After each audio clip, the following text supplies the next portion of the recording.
ప్రజా దీవెనలతో రానున్న ఎన్నికల్లో తెలుగుదేశం ప్రభుత్వం గెలవగానే అభివృద్ధి అంటే ఏమిటో నెల్లూరు ప్రజలకు చేసి చూపిస్తామని మాజీ మంత్రి డాక్టర్ పొంగూరు నారాయణ హామీ ఇచ్చారు. నెల్లూరు నగర నియోజకవర్గ పరిధిలోని జెండా వీధి పరిసర ప్రాంతాల్లో ఆయన టీడీపీ శ్రేణులతో కలిసి బాబు షూరిటీ భవిష్యత్తుకు గ్యారంటీ కార్యక్రమాన్ని నిర్వహించారు. డివిజన్కు విచ్చేసిన నారాయణకు స్థానిక టీడీపీ శ్రేణులు ప్రజలు ఘనస్వాగతం పలికారు. పూలమాలలు శాలువాలతో ఘనంగా సత్కరించారు. అడుగడుగునా ప్రజలు నారాయణకు బ్రహ్మరథం పట్టారు. టీడీపీ శ్రేణులతో కలిసి డివిజన్లోని ఇంటింటికి వెళ్లిన ఆయన ప్రజలతో ఆప్యాయంగా మాట్లాడారు. చిరు వ్యాపారులతో ముచ్చటించారు. ప్రజల యోగక్షేమాలు అడిగి తెలుసుకున్నారు. వారు తమ సమస్యలను నారాయణ ఎదుటే ఏకరువు పెట్టారు. రానున్న టీడీపీ ప్రభుత్వంలో ప్రజల సమస్యలన్నింటినీ పరిష్కరిస్తామని ఆయన వారికి భరోసా ఇచ్చారు.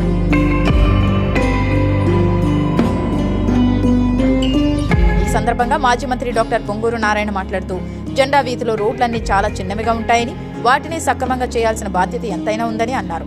మన్సూర్ నగర్ లో ప్రతిష్టాత్మకంగా చర్యలు చేపట్టడంతో ఈ రోజు వర్షపు నీరు ఆ ప్రాంతాలకు రావడం లేదని తెలిపారు. అదే మాదిరిగా జెండా వీధి ప్రాంతంలో కూడా టెక్నికల్ గా వర్షాల సమయంలో నీటి సమస్య లేకుండా చర్యలు తీసుకుంటామన్నారు.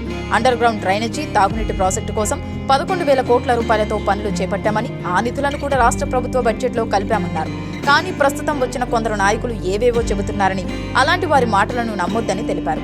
ఆ భారం మొత్తం రాష్ట్ర ప్రభుత్వం భరిస్తుందన్నారు. అండర్ గ్రౌండ్ డ్రైనేజీ పూర్తి చేసి ఉంటే ప్రజలకు ఎంతో సౌలభ్యంగా ఉండేదని, కానీ అది కూడా చేయలేకపోయిన వారు ఇప్పుడు మాట్లాడుతున్నారని ఎద్దేవా చేశారు. టీడీపీ ప్రభుత్వం రాగానే మొదటిగా మిగిలిన 10% అండర్ గ్రౌండ్ డ్రైనేజీ పనులు పూర్తి చేస్తామని మాటిచ్చారు.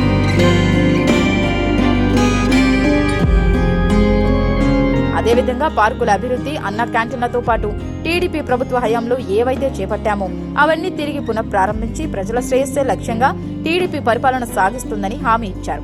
మిమ్మల్ని ఓటు అడుగుతున్నా కాబట్టి ఇంకా నాపై బాధ్యత పెరిగిందన్నారు. రానున్న ఎన్నికల్లో ప్రజలంతా సిటీ ఎమ్మెల్యేగా తనను, ఎంపీగా వేమిరెడ్డి ప్రభాకర్ రెడ్డిని ఆశీర్వదించి గెలిపించాలని కోరారు.